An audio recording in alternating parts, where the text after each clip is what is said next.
G Tamil news நேயர்களுக்கு வணக்கம். நம்ம சென்னை புத்தக கண்காட்சியில் இருக்கோம். சென்னை புத்தக கண்காட்சி 49வது புத்தக கண்காட்சி. இந்த புத்தக கண்காட்சி கடந்த 8ஆம் தேதி தொடங்கியிருக்கு. 8ஆம் தேதி தமிழக முதலமைச்சர் மு.க. ஸ்டாலின் அவரால் தொடங்கப்பட்டிருக்கு. வரும் 21ஆம் தேதி வரைக்கும் இந்த புத்தக கண்காட்சி நடக்க இருக்கு. இந்த புத்தக கண்காட்சியில் 1000 அரங்குகள் இருக்கு. அது மட்டும் இல்ல 2 லட்சத்துக்கும் மேற்பட்ட தலைப்புகள் இருக்கு. தொடர்ந்து வாசகர்கள் வரத்து அதிகமா இருக்கு. கிட்டத்தட்ட 10 லட்சம் வாசகர்கள் வருவாங்க அப்படின்ற மாதிரி எதிர்பார்ப்பு இருக்கு. அது மட்டும் இல்லாம ஒவ்வொரு நாளும் பாத்தீங்க அப்படின்னா மாலை நேரத்துல புத்தகங்கள் வெளியிடப்படுது, எழுத்தாளர்கள் சந்திப்பு நடைபெறுது. அப்படின்ற அடிப்படையில சிறப்பம்சம் என்ன அப்படின்னு பார்த்தா, சிறப்பம்சமா இலவச பேருந்து வசதி, அதாவது கட்டணமில்லா பேருந்து வசதி ஏற்படுத்தி கொடுத்துருக்காங்க. வாசகர் வரத்து அதிகமா இருக்கணும், வாசக பரப்ப இருந்த தரத்துல கொண்டு போகணும் அப்படின்ற நோக்கத்தோட பப்பாசி நிறுவனம் என்ன பண்ணியிருக்காங்க அப்படின்னா, நந்தனத்துல இருந்து இங்க புத்தக கண்காட்சிக்கு வர்றதுக்கு கட்டணம் இல்லாத பேருந்து வசதி கொடுத்துருக்காங்க. அதை விட ரொம்ப முக்கியமான விஷயம் என்ன அப்படின்னா, நுழைவு கட்டணம் இல்லை. நுழைவு கட்டணத்துல கட்டணமின்றி உள்ள போகலாம் அப்படின்ற மாதிரி சொல்லியிருக்காங்க. யார் எப்ப வேணாலும் போகலாம், எப்ப வேணாலும் வரலாம். அதை தொடர்ந்து இன்னும் நிறைய வசதிகள் ஏற்படுத்தி கொடுத்துருக்காங்க. ரெஸ்ட் ரூம்கள் இந்த முறை நல்ல வசதி ஏற்படுத்தி கொடுத்துருக்காங்க அப்படின்னு சொல்லி வாசகர் வட்டத்துன்னு சொல்லப்படுது. அது மட்டும் இல்லாம பதிப்பகத்தாருக்கு நிறைய வசதிகள் ஏற்படுத்தி கொடுத்துருக்காங்க. அவங்களுடைய மனநிறைவு இருக்கு. இப்போ புதுசா பரவிட்டுள்ள பப்பாசி நிறுவனம் சிறந்த முறையில நிர்வாகம் செய்யறாங்க அப்படின்ற வரவேற்பையும் பெற்றிருக்கு. நீங்களும் புத்தகம் வாங்க, வாசிப்பை நேசிங்க. நன்றி.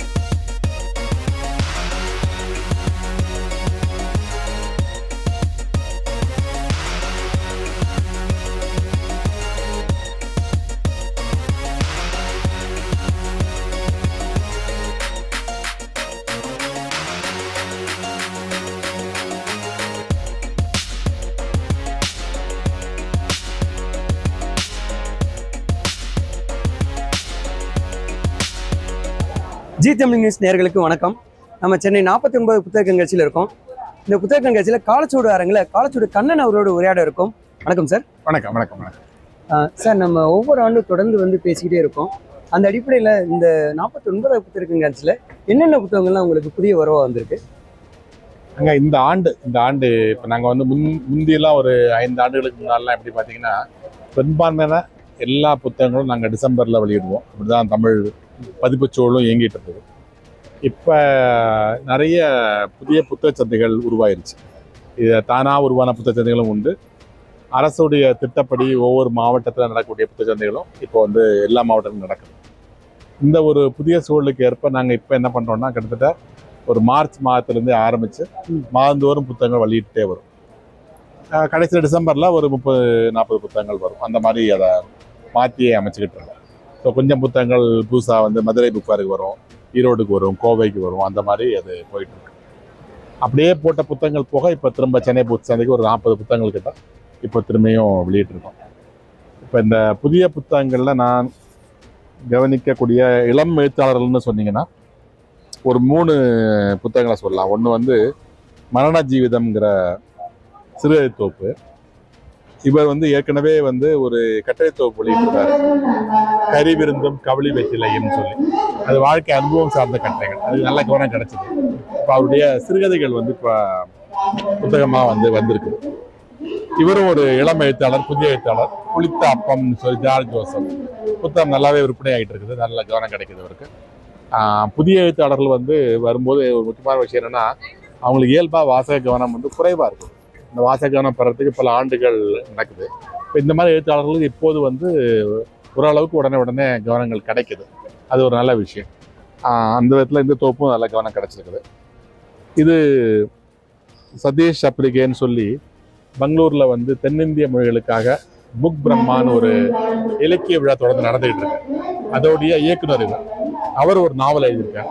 இது ஏற்கனவே மலையாளத்தில், தெலுங்குலாம் வெளியாகிருக்குது. தமிழில் நாங்கள் நல்ல தம்பியோட மொழிபெயர்ப்புலாம் போட்டிருக்கோம். காந்த் ரூப் இவரும் இப்போதான் இந்த படைப்புலையா தமிழுக்கு முதல் முறையாக அறிமுகம் ஆனார். இந்த 3 முக்கியமான புதிய எழுத்தாளர்லாம் நம்ம சொல்லலாம். டெஃப்னி சுமன் அப்படிங்கிற இவங்க ஒரு துருக்கி எழுத்தாளர். இவங்களுடைய புத்தகங்கள் இப்போ உலகம் பூரா பல மொழிகளுக்கு போயிட்டு இருக்குது. இது ஒரே ஒரு காலையில் பசியாறு மேசைங்கிறது காலை பிரேக்ஃபாஸ்ட், ஒரு பிரேக்ஃபாஸ்ட் டேபிள் தான் ஆங்கில தலைப்பு. அந்த ஒரு மேசையில் குடும்பமாக கூடுறாங்க. அந்த உரையாடலை வச்சு தான் முழு நாவலும். துருக்கியில் நிதானமாக காலையில் அமர்ந்து பேசி ஒரு நீண்ட காலை உணவு அருந்துறது ஒரு மரம், நீண்ட காலம். அந்த மாதிரியான ஒரு குடும்ப பிரேக்ஃபாஸ்ட்டை மையமாக வச்சு ஒரு முழு படைப்பையும் உருவாக்கியிருக்காங்க. இன்னும் பல படைப்புகள் இவங்களோட வந்திருக்குது. தமிழை தொடர்ந்து மொழிபெயர்க்கலாம் நாங்கள் நினச்சிக்கிட்டு இருக்கோம்.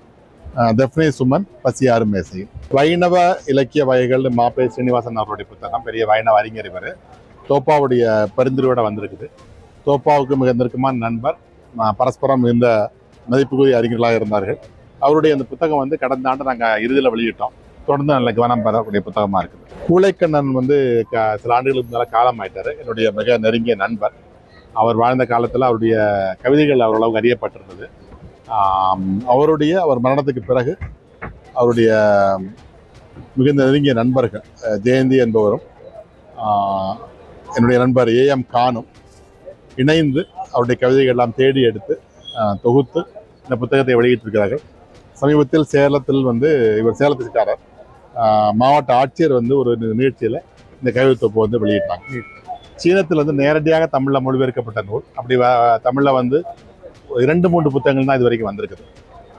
இதில் ஒரு முக்கியமான அம்சம் என்னென்னா, இதை மொழிபெயர்க்கக்கூடியவர் வந்து ஒரு சீனத்து பெண். அவருடைய பேர் வந்து சோசின். அவர் தமிழ் கற்று அங்கே தமிழ் சொல்லித்தராரு. இப்போ வந்து ஒரு தமிழ் பேரும் வச்சுருக்காங்க. அந்த பேர் வந்து ஈஸ்வரி. அந்த பேரில் தான் அந்த மொழிபெயர்ப்பு வந்திருக்குது. ஆனால் அவங்க வந்து சீன மொழி பெண். அவங்க வந்து தமிழில் மொழிபெயர்த்திருக்காங்க. அப்படி ஒரு புத்தகம் எனக்கு தெரிஞ்சு அயல் மொழி பேசக்கூடிய ஒருத்தங்க தமிழ் கற்று மொழிபெயர்த்த புத்தகங்கள் வேறு ஏதாவது இருக்கான்னு எனக்கு தெரியல. இது அந்த விதத்தில் ஒரு யூனிக்கான புத்தகம். இந்த தொகுப்பை வந்து தமிழில் மொழிபெயர்க்கிற பணி வந்து கிட்டத்தட்ட 5 ஆண்டுகளாக நடந்து முடிஞ்சது. மிக முக்கியமான ஒரு தொகுப்பு.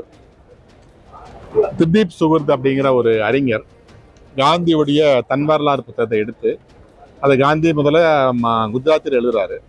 அதுக்கப்புறம் அவருடைய உதவியாளர் மகாதேவ் தேசாய் ஆங்கிலத்தில் மொழிபெயர்த்து அந்த மொழிபெயர்ப்பில் தான் தமிழ் உள்ளிட்ட உலக மொழிகளுக்கு எல்லாமே அது வந்து போயிருக்குது. இது என்ன பண்ணுறாருன்னா, அந்த குஜராத்தி மூலத்தையும் தமிழ் ஆங்கிலத்தையும் எடுத்து அதுக்கு சூழல் சார்ந்தும் என்னென்ன மாற்றங்கள் அந்த மொழிபெயர்ப்பில் நடந்திருக்குது. ஒரு பழமொழி குஜராத்தியில் இருக்கும், அதை வந்து இவர் வந்து புது ஆங்கிலத்துக்கு மாற்றிருப்பார். அந்த பழமொழிக்கு என்ன பொருள், என்ன சூழலில் அந்த மொழியை அவர் பயன்படுத்தியிருக்காரு அப்படின்ற பல அடிக்குறிப்புகளையும் இணைப்புகளையும் சேர்த்து மிகச்சரியாக பதிப்பாக அதை கொண்டிருக்காரு.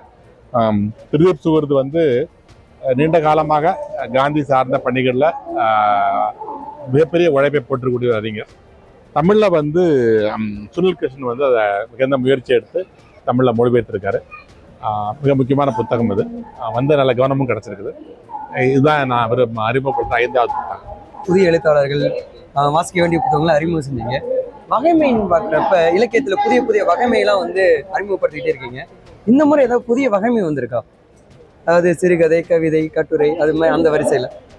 அதாவது நாங்கள் வந்து எங்களுடைய முந்தைய வந்து ஒரு இலக்கிய பதிப்பகம் அப்படிங்கிறதுல ஆரம்பித்தோம்னு சொன்னால், அதுலேருந்து ஆரம்பித்து தமிழுக்கு பங்களிப்பு செய்யக்கூடிய எல்லா வகைமைகளையும் உள்ளடக்கலாம் அப்படிங்கிறதுல இப்போ எங்களுடைய இதை விரிவுபடுத்திட்டோம். பொருளாதாரத்தை சேர்த்துருக்கோம், அல்லது ஒரு அகராதி கூட வெளியிட்டிருக்கோம் தொகுத்து. அப்புறம் வந்து இலக்கணம் சார்ந்த புத்தகங்கள் வந்து வந்திருக்குது. இதெல்லாம் ஆரம்பத்தில் வந்து எங்களுடைய ஃபோக்கஸில் கிடையாது. ஆனால் மிக முக்கிய அறிவியல் புத்தகங்கள் மொழிபெயர்த்து போடுறோம்.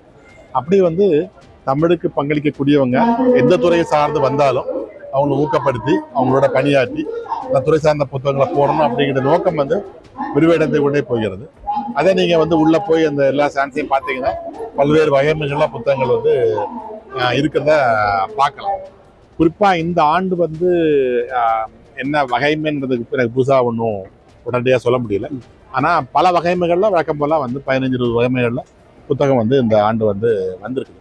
அந்த ஆங்கிலத்தில் வந்து பைபிளோ டைவர்சிட்டி அப்படிங்கிற வார்த்தை இருக்குது. அதாவது பரந்த கருப்பொருளில் புத்தகங்களை போடணும் அப்படிங்கிறத அப்படி சொல்கிறாங்க. அதுக்கு ஏற்ப நாங்கள் வந்து செயல்படணும்னு ரொம்ப ஆர்வமாக இருக்கும். அதாவது வாசக பரப்பு வந்து பல்வேறு ஆர்வங்களோடு இருக்காங்க. நம்ம ஒரு குறுகிய வட்டத்தில் மட்டும்தான் புத்தகங்கள் போட்டோம்னா அவங்கள நம்ம வந்து வாசகர்களாக மாற்ற முடியாது. ஆகவே தமிழ் காலச்சோடு மட்டும் நான் சொல்லலை, தமிழ் பதிப்புலகத்துடைய ஒட்டுமொத்த கருப்பொருள் வீச்சு வந்து விரிவடைந்துக்கிட்டே வர வர வர நம்முடைய புத்தக பண்பாடு வந்து மேலும் செருமை பெறும். இந்த மாதிரி புத்தக சந்தைகளுக்கு பல்வேறு வாசகர்கள் வந்து வருவாங்க. அவங்க தேடி வர புத்தகங்கள் நம்மள்ட்ட இருக்கணும், நம்ம இருக்கிற புத்தகங்களை அவங்க வாங்கிட்டு போகணும் அப்படின்ற மாதிரி சூழ்நிலை இருக்கக்கூடாது. அந்த அடிப்படையில் வாசகர்கள் கொஞ்சம் அதிகமாகி தானே போயிருப்பாங்க. கண்டிப்பாக தமிழுடைய பதிப்புத்துறையுடைய வந்து புதிய புதிய பதிப்பங்கள் வராங்க. அவங்க முந்தி இல்லாத கருப்பொருளில் புத்தகங்களை வந்து உள்ளே கொண்டு வராங்க. அப்படி வர வர வந்து வாசகர்களுடைய வீச்சு வந்து கண்டிப்பாக பரவல ஆகத்தான் செய்யும். அதோட வந்து நம்முடைய பொருளாதார வலு வந்து அதிக ஆகிட்டு இருக்குது, வாங்கிறதுக்கான வாய்ப்புகள் வந்து கூடுது. கல்வி அறிவு வந்து பரவலாகிட்டு இருக்குது. கல்வி அறிவு பரவலாகும்போது சமூகத்துடைய பல்வேறு மூலைகள் இருந்து புதிய புதிய அனுபவங்கள் இலக்கியத்துக்குள்ளேயே அறிவுள்ளத்துக்குள்ளேயே பதிவாகுது. அது பதிவாகும் போது அதுக்கான வாசகர்கள் வருவாங்க. இதுக்கு முந்தி இல்லாத ஒரு புதிய அனுபவம் வரும்போது அந்த படைப்பு வந்து அதோட வாசகங்களையும் கூடயே கூட்டிட்டு வரும். அதுவும் நடக்கும். உலக அளவில் ஒப்பிட்டு பார்க்குறப்ப, இந்திய தேச அளவில் ஒப்பிட்டு பார்க்குறப்ப சென்னையுடைய புத்தக கண்காட்சி எந்த அளவுக்கு முக்கியமானதா நீங்க கருதுறீங்க? அதாவது இந்தியான்னு எடுத்துக்கிட்டோம்னு சொன்னா முதல் 3 புத்தக காட்சிகளுக்குள்ள அது வந்து நீண்ட காலமாகவே இருக்குது. கல்கத்தா, புதுடெல்லி 2 புத்தக கண்காட்சிகள் தான் இதோட ஒப்பிடக்கூடிய அளவில் இருக்குது. அதில் புதுடெல்லி புத்தக கண்காட்சிங்கிறது மத்திய அரசோட நிறுவனம் வந்து பெரிய அளவுக்கு பண செலவு பண்ணி சப்சிடைஸ் பண்ணி நடத்தக்கூடிய புத்தக கண்காட்சி. கல்கத்தா புத்தக கண்காட்சி அவங்களுடைய பதிப்பாளர் அசோசியேஷன் நடத்தக்கூடிய நம்முடைய புத்தக கண்காட்சி அப்படிதான். அரசு உதவி பண்ணாலும் இதோடைய பெரும் பொறுப்பும் செலவும் வந்து பப்பாசி தான் வந்து இதை வந்து அப்படிப்பட்ட புத்தக கண்காட்சியும் பார்க்கும்போது இந்தியாவில் 2 புத்தக கண்காட்சிகளில் நம்ம இது ஒன்றுன்னு சொல்லலாம். ஆனால் நான் உண்மையில என்ன நம்புறேன்னு சொன்னால் இந்தியாவிலேயே ஆகப்பெரிய புத்தக கண்காட்சியாக அதுக்கான வாய்ப்பு வந்து சென்னை புத்தக கண்காட்சி இருக்குது. அதை எப்படி கொண்டு போகிறதுன்றதை பற்றி பப்பாசி வந்து தீவிரமாக திட்டமிட்டு செயல்பட்டாங்கன்னா அடுத்த 5 ஆண்டுகளுக்குள்ள இந்தியாவிலேயே மிக முக்கியமான புத்தக கண்காட்சி அப்படின்ற இடத்துக்கு வரலாம். அதுக்கான தேவை இருக்கிறது, அதுக்கான வாசக ஆதரவு இருக்கிறது, அதுக்கான பதிப்பு சூழல் இருக்கிறது. அது திட்டமிடலும் நடைமுறைப்படுத்தலும் தான் அதில் தேவையான. சார், ஒவ்வொரு புத்தக கண்காட்சியிலையும் உங்களுடைய அரங்கு மட்டும் என்னன்னா தனித்து தெரியுது. கடந்த ஆண்டு 8 அரங்கு வாங்கியிருந்தீங்க. அதுவும் போராடி தான் நீதிமன்ற சட்ட போராட்டம் நடத்தி தான் 8 அரங்கையும் வாங்க வேண்டியது. இந்த முறை அதே நிலைமையா? இல்லை, இப்போ இந்த விட எங்களுடைய நிர்வாக குழு வந்து ஒரு மாற்றம் வந்திருக்குது. அவங்க வந்து இதுக்கு ஒரு எதிர்ப்புணர்வோடு இல்லை. கடந்த 2 முறையும் வந்து எனக்கும் இங்கே பங்கேற்ற அமெரிக்கன் கான்சுலேட்டுக்கும் ஒரே கட்டணம் விதிச்சாங்க. அவங்க டாலரில் பண்ணக்கூடியவங்க, அவங்க ஒரு ஃபாரின் ஏஜென்சி. நான் அந்த சங்கத்தோட 25 உறுப்பினர். 2க்கும் ஒரே விலை கொடுத்து எங்களை கட்ட சொன்னாங்க. அந்த ஒரு அநியாயத்தை தாங்க முடியாமல் தான் நாங்கள் வந்து நீதிமன்றத்துக்கு போக வேண்டிய ஒரு கட்டாயம் வந்து ஏற்பட்டது. எல்லாமே நாங்கள் வந்து இவ்வளோ நீண்ட காலத்தில் அப்படிப்பட்ட எந்த முயற்சியும் நாங்கள் வந்து பண்ணது கிடையாது. ஆனால் இப்போ வந்து திரும்ப வந்து அரங்குகள் கொடுக்கறதுக்கும் ஒரு நியாயமான விலையில் கொடுக்கறதுக்கும் இந்த புதிய ஆட்சிக்குழு முன் வந்திருக்குன்றதால அந்த முரண்பட்ட நிலை வந்து இப்போதைக்கு இல்லை. ஆனால் காலச்சூடு வந்து இப்போ ஒரே அரங்காக இருக்குது. அந்த நிலைமை மாறணும்னு நான் நினைக்கிறேன். இன்னும் 10 பேர் வந்து எடுக்கணும். ஒரு ஒரு இந்த கட்டடத்தை விடவும் இன்னும் குறைந்த ஒரு நியாயமான கட்டடத்தை கொடுக்க முடிஞ்சதுன்னு சொன்னால் இன்னும் பல பதிப்பாளர்கள் வந்து வரணும்னு ஆர்வத்தோடு இருக்காங்க. அதுக்கான பதிப்பாளர்கள் வந்து பல பேர் இருக்காங்க. ஏன்னா கட்டணம் இது கொஞ்சம் அதிகமாக இருக்கிறதுனால அது எல்லாருக்கும் வந்து அதை கொடுக்க முடியாதபடி சூழ்நிலை இருக்குது. ஆகவே என்னுடைய வேண்டுகோள்ன்றது இன்னும் அந்த 8 அரங்குக்கான கட்டணத்தை குறைத்து அதை வந்து இன்னொரு 10 பேர் வந்து இந்த முழு ரோமே 8 அரங்குகள்ன்ற மாதிரி வந்தால் ரொம்ப நல்லா இருக்கும் அப்படின்னு தான் நினைக்கிறேன். ரொம்ப மகிழ்ச்சி சார். அதாவது தனக்கு மட்டும் 8 அரங்கு கிடைச்சா போதாது, மற்ற பதிப்பாளருக்கு 8 அரங்கு கிடைக்கணும், கூடுதல் அரங்கு கிடைக்கணும். அவங்களும் உள்ள ஒன்று நினைக்கிறது மிகப்பெரிய ஒரு பொதுநலன் தான். அந்த வகையில் உங்களுக்கு பாராட்டுகள் சார். அதேமாதிரி இந்த அரங்கு 8 அரங்கு கிடைச்சாலும் உங்களுடைய அந்த வடிவமைப்பு, அந்த அரங்கு கவர்ச்சி, அது மாதிரியான டிசைன்ஸ்லாம் எப்படி அதை தேர்ந்தெடுக்கிறீங்க? அது நீண்ட காலமாக ஓவியர் படைப்பாளி ரோகிணி மணி வந்து எங்களோட கிட்டத்தட்ட 10 ஆண்டுகளுக்கு மேலே அந்த பணியில் இருக்காங்க. ஒவ்வொரு ஆண்டும் வந்து அவங்க விருப்பப்படி அவங்க வந்து இங்கே வந்து பணி செய்கிறாங்க. இன்னும் வந்து பப்பாசி இந்த அரங்கை வந்து ஒரு வாரத்துக்கு முந்தைய கட்டமைத்து எங்களுக்கு கொடுத்தாங்கன்னா இன்னும் பல விஷயங்களை திட்டமிட்டு செய்ய முடியும். இப்போ 2-3 நாளுக்கு முந்தைய கிடைக்கும் போது அதுக்குள்ளே என்ன பண்ண முடியுமோ அதை பண்ண முடியுது.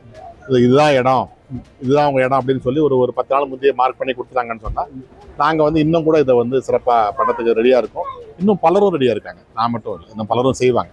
4 அரங்குனா 4 அரங்குலாம் செய்வாங்க, 2 அரங்குனா 2 அரங்கு செய்வாங்க. ஆகவே இந்த மாதிரி அரங்குகள் வந்து கண்காட்சி முழுக்க வந்து உருவாகிறதுக்கான வாய்ப்பு சூழல் இருக்குது. அப்படி உருவாச்சுன்னா வாசகர்கள் இன்னும் ஆர்வத்தோடு வருவாங்க, இன்னும் ஆர்வத்தோடு வருவாங்க. அதனால இந்த திட்டமிடல், அதான் சொன்னேன் இல்லையா, பப்பாசியோட திட்டமிடல் வந்து இன்னும் மேம்பட்டதுன்னு சொன்னா இது போன்ற பல அரங்குகள் இதுல கொண்டு வர முடியும். ஒரு வளர்ந்த புத்தக பண்பாடுங்கிறது ஒரு பதிப்பாக சார்ந்து உருவாக்குறதுக்கான வாய்ப்பே இல்லை. அது எல்லாரும் உள்ள வந்து பங்கெடுத்தா மட்டும்தான் அது நடக்கும். அதுதான் நமக்கு எல்லாருக்குமே வலுவா இருக்க முடியும். விதிவலவா இருக்கிறதுன்றது ஒரு வலு கிடையாது. சார், ஒரு பதிப்பகத்துக்கு தேவையானது என்ன அப்படின்னு சொன்னால், பதிப்பகம் சார்ந்த புத்தகம் சார்ந்த பணி மட்டும் இல்லாமல் அதோடைய நாளிதழ் தொடர்பாகவும், அதாவது பத்திரிகைகள் தொடர்பாகவும் நமக்கு கவனம் கொடுக்கணும். அந்த அடிப்படையில் வந்து இலக்கிய இதெல்லாம் வந்து நீங்கள் காலச்சூடு இதில் பல ஆண்டுகளாக கொண்டு வந்திருக்கீங்க. அதுவும் 300 இதழுக்கு மேலே போன ஒரு இலக்கிய இதழ் அப்படின்ற ஒரு மிகப்பெரிய ஒரு பலத்தை கொண்டு இருக்கிறது இந்த காலச்சுவடு இதழ். அந்த இதில் வந்து எப்படி நீங்கள் கட்டமைச்சு இன்னைக்கு வரைக்கும் எப்படி சக்ஸஸாக போய்க்கிருக்கு? என்னுடைய என்னுடைய பெரிய ஆர்வம்ன்றது பதிப்பகம் ஆரம்பிக்கிறதுக்கு முன்னாலேயே இதழியல் தான் என்னுடைய மிகப்பெரிய ஆர்வம். சின்ன வயசுலேருந்து கிட்டத்தட்ட ஒரு 18 வயதுலேருந்து அந்த பத்திரிகை துறை மேலே அதை படிக்கிறது, அதை இது பண்ணுற பெரிய ஒரு ஆர்வமாக இருந்தது. அதோட தொடர்ச்சியாக தான் நான் வந்து என்னுடைய 29வது வயசில் நான் வந்து ஒரு இதழ் ஆரம்பிக்கணும் அப்படின்னு ஒரு ஆர்வத்தோட அந்த பணியை எடுத்த போது அப்பா ஏற்கனவே காச்சூடுங்கிற பற்றி நடத்தி அது நின்று போயிருந்தது. அந்த பதிவு எங்கள்கிட்ட தான் இருந்தது. ஸோ அவர் சொன்னாங்க, நான் அதை அவனோட பேருக்கு மாற்றி கொடுத்துட்றேன், நடத்தலாம் அப்படின்னு சொன்னாங்க. அப்போ அதை பேர் மாற்றி வாங்கிக்கிட்டோம். ஆனால் அந்த பத்திரிகை சார்ந்த ஒரு பார்வைங்கிறது அந்த சிறு பத்திரிகை, இலக்கிய பத்திரிகை மரபுலேருந்து முற்றிலுமாக வேறாக நாங்கள் வந்து வடிவமைத்தோம். இப்போ காலச்சுவடில் வரக்கூடிய பல விஷயங்கள், பின்னால் வந்துக்கூடிய விஷயம், உதாரணமாக தமிழர் உணவுங்கிறது ஒரு மிக வெற்றிகரமான ஒரு கவனம் பெற்ற ஒரு இதை அப்படி ஒரு டாப்பிக்கில் வந்து ஒரு இலக்கிய பத்திரிகையிலையோ சிறு பத்திரிகையிலையோ போடுவாங்கன்னா போட மாட்டாங்க. அது பெரிய ஒரு தாக்கத்தையே ஏற்படுத்துச்சு. தமிழ்நாட்டுடைய பல உணவகங்களில் உள்ள மெனுவிலேயே அது வந்து பெரிய பாதிப்பு செலுத்தியது. எவ்வளோ உணவுகள் இருக்குன்றத அந்த அவங்க கல்லூரியிலாம் கூட அது கோர்ஸுக்கு கூட பயன்படுத்துகிறாங்க, ஆரம்பம் பயன்படுத்துகிறாங்க. அப்புறம் நாங்களே அதை விரிவுபடுத்தி ஒரு புத்தகமாக போட்டோம். அதே மாதிரி ஆறுகள் இணைப்புங்கிறது நம்முடைய ஜனாதிபதி அப்துல் கலாம்ல இருந்து ரஜினிகாந்த் அவர்கள் வரைக்கும் எல்லாருமே வந்து அதை வந்து மீண்டும் மீண்டும் மீண்டும் சொல்லிக்கிட்டு இருந்த ஒரு காலகட்டத்தில் அறிஞர்கள்ட்ட போய் அந்த ஆறுகள் இணைத்தா அது எப்படி இருக்கும், அதோட தாக்கம் என்னவா இருக்கும், அதோட அப்படின்றத நாங்கள் வந்து ஆய்வு பண்ணி ஒரு சிறப்புதல் போட்டோம். அந்த அறிஞர்கள் யாருமே அந்த ஆறுகள் இணைப்பதை வந்து அவங்க ஆதரிக்கிறாங்க. அந்த இதழும் வந்து அன்றைக்கி உள்ள ஒரு பொது கருத்தியலுக்கு எதிரான ஒரு முக்கியமான அறிவியல் பார்வையை வந்து அது வந்து முன்வைத்து மிகப்பெரிய தாக்கத்தை ஏற்படுத்தியது. இதுபோல் நிறைய விஷயங்கள் நாங்கள் வந்து காலச்சுவடு இதழில் வழக்கமாக ஒரு அதுக்கு முந்தைய இலக்கிய மரபுலையோ சிறுபத்திரிகை மரபுலையோ வராத விஷயங்களை இன்றைக்கி வந்து கண்டெம்ட் ஆஃப் கோர்ட்டுங்கிற விஷயம் வந்து பேசப்படுது. கிட்டத்தட்ட 20 ஆண்டுகளுக்கு முன்னால கண்டெம்ட் ஆஃப் கோர்ட் பற்றியே ஒரு சிறப்புதல் போட்டிருக்கோம். அதோடைய நல்ல சாதகங்கள் என்ன, அதோடைய பாதகங்கள் என்ன, அது தேவையா இல்லையான்றதை பற்றி முக்கியமான வல்லுநர்களுடைய கட்டுரைகளோட ஒரு தொகுப்பு வந்திருக்கு. இப்படி நம்முடைய ஒரு கருப்பொருளுடைய உள்ளடக்கத்தை விரிவு கட்ட பிறகு நிறைய படைப்புகள் இங்கே தொடர்ந்து வந்துகிட்டே இருக்குது. வாசகர்களுடைய ஆர்வமும் பறந்துபட்ட அளவில் இருக்குது. இது ஒரு முக்கியமான காரணம் இதழ் தொடர்ந்து வரக்கூடியதாக இருக்குது. அதுக்கு பிறகு நாங்கள் பதிப்பகம் ஆரம்பிக்கிறோம். பதிப்பகம் ஆரம்பித்த பிறகு அந்த பதிப்பகம் அந்த இதழ் அப்படிங்கிற இணைப்பு வந்து ரெண்டுக்குமே பெரிய அளவு வலு சேர்த்துருக்குன்னு தான் சொல்லணும். பதிப்பகத்தோடைய பணிகள் என்ன, வர புத்தகங்களை வந்து வாசகர்களுக்கு கொண்டு சேர்க்கக்கூடிய ஒரு ஊடகமாக வந்து இதழ் இருக்குது. ஏன்னா இதழில் வந்து புதிய எழுத்தாளர்கள் முதல்ல பங்களிக்கிறாங்க. அவங்க பின்னால் புத்தகம் எழுதும்போது அவங்க பதிப்பகத்துக்கு வராங்க. அப்படி வந்து புதிய படைப்பாளிகளை கண்டெடுக்கக்கூடிய ஒரு வாசகர்களுடைய தளத்தை விரிவுபடுத்தக்கூடிய காலச்சுவடை படித்து இந்த விஷயங்கள் நல்லா இருக்கு அப்படின்னு தன்னுடைய பார்வை விசாலப்படுத்திக்கிட்ட பிறகு நல்ல இலக்கிய புத்தகங்கள் நோக்கி வருவது அப்படிங்கிறதும் சாத்தியமாக இருக்குது. ஸோ ரெண்டும் ஒன்றுக்கு ஒன்று மிகப்பெரிய ஒரு வலுவாக இருக்குன்னு தான் சொல்லணும். இந்த ஒரு இணைப்பு தான் வந்து நீண்ட காலமாக தொடர்ந்து வெளியே வருவதுக்கு காரணம்னு நான் நினைக்கிறேன். கண்டிப்பாக சார். சார் இந்த பேக்ட்ராப் நம்ம பார்க்குறோம். இதில் உலக நாடுகள் அடிப்படையில் வந்து நீங்கள் பேக்ட்ராப் ரெடி பண்ணியிருக்கீங்க. 15 நூல்கள், 9 எழுத்தாளர்கள், 16 மொழிகள் அப்படி. அந்த புத்தகங்கள்லாம் இங்கே காட்சி பொருளாக வச்சுருக்கோம். இது விற்பனைக்கு இல்லை, ஆனால் பல மொழியில் உள்ள புத்தகங்கள் வந்து இங்கே வந்து இருக்குது. பெருமாள் முருகனுடைய பூனாச்சி, இது சீன மொழிக்கு வந்து